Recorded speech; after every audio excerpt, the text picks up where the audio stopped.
Well, I'm not sure Kayode was at the Lagos City Marathon today, but let's join him for the latest in sports.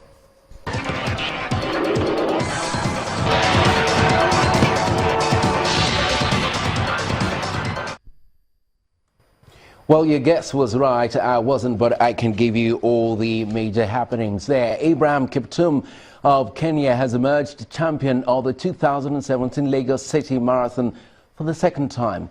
Kiptum ran a time of 2 hours, 15 minutes, 20 seconds to win $50,000. Lagos City Marathon. At exactly 6:45 a.m., the race begins at the National Stadium, Surulere. As expected, the contenders are gradually being separated from the pretenders and fun seekers. The East Africans show their efficiency in long-distance races. Making it to the finish now, Rhoda Tanui is the winner of the Access Bank Lagos City Marathon. Women. The 42.1-kilometer race terminates at the Eko Atlantic City, and Kenyan Abraham Kiptum emerges winner for a second time. Kiptum beats compatriots Ronnie Kibos and Kiprotit Kiroi to the top prize. Quite interesting to see that we've got a finisher already in this Access Bank Lagos City Marathon. And he's the first Nigerian to cross through. When you win number one, you've got to, live up to it, and definitely he has done that, living up to his number one. It should be Fade Kemi. I should say Olude Fade Kemi, making her way to the finish line. Congratulations to her. So waiting. The wheelchair categories were not left out. You know what? This is a big shout out to all our Paralympians from way back then. And of course, this is appreciating the good effort these guys are putting in. They're taking their jobs. They're taking this very seriously. And it's good to also see the organizers are recognizing them. Lady striding towards the... And then 7-year-old girl Damilola Oluwaseyi crosses the finish line in what many say is an encouragement to young athletes. Yeah, sure. She will surely finish this race. And what a finish. This is the biggest of the finishes we've seen here all day. I like this. Fantastic from Lagos. A total of 10,000 athletes from 27 countries took part in the event.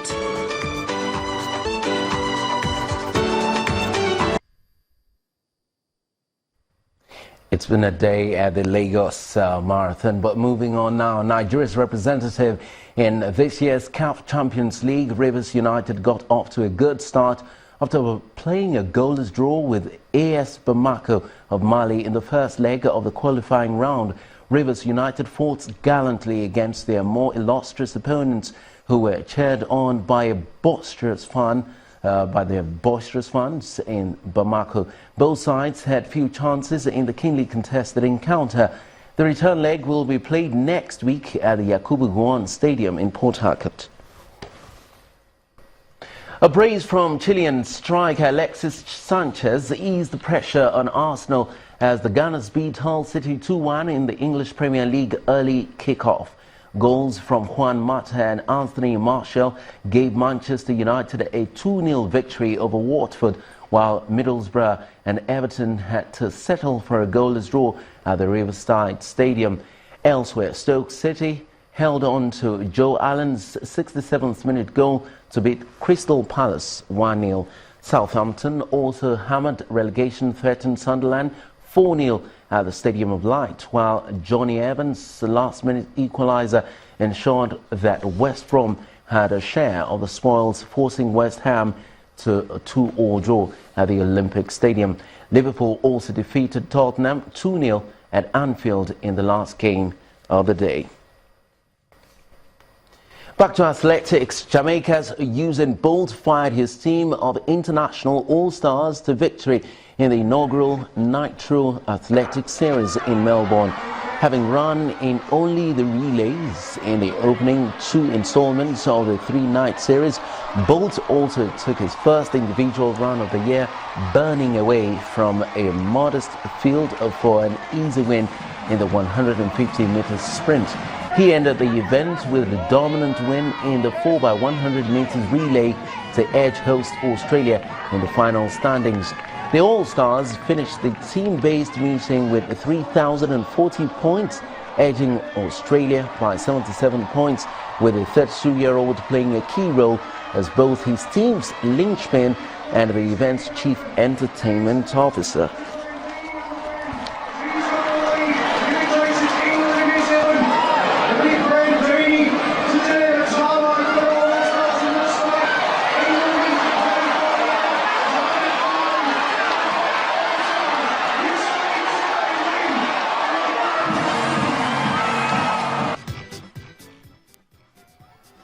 And before we go, South Korean city of Pyeongchang has hosted freestyle skiing events as part of tests ahead of the 2018 Winter Olympics.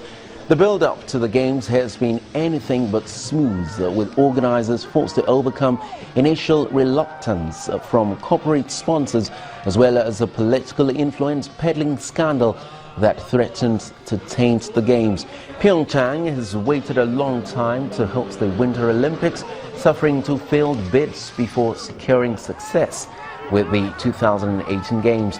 The Games are scheduled to take place from February the 9th through to the 25th next year.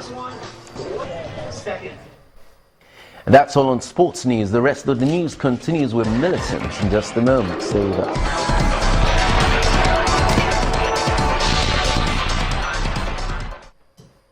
Thank you, Kayode.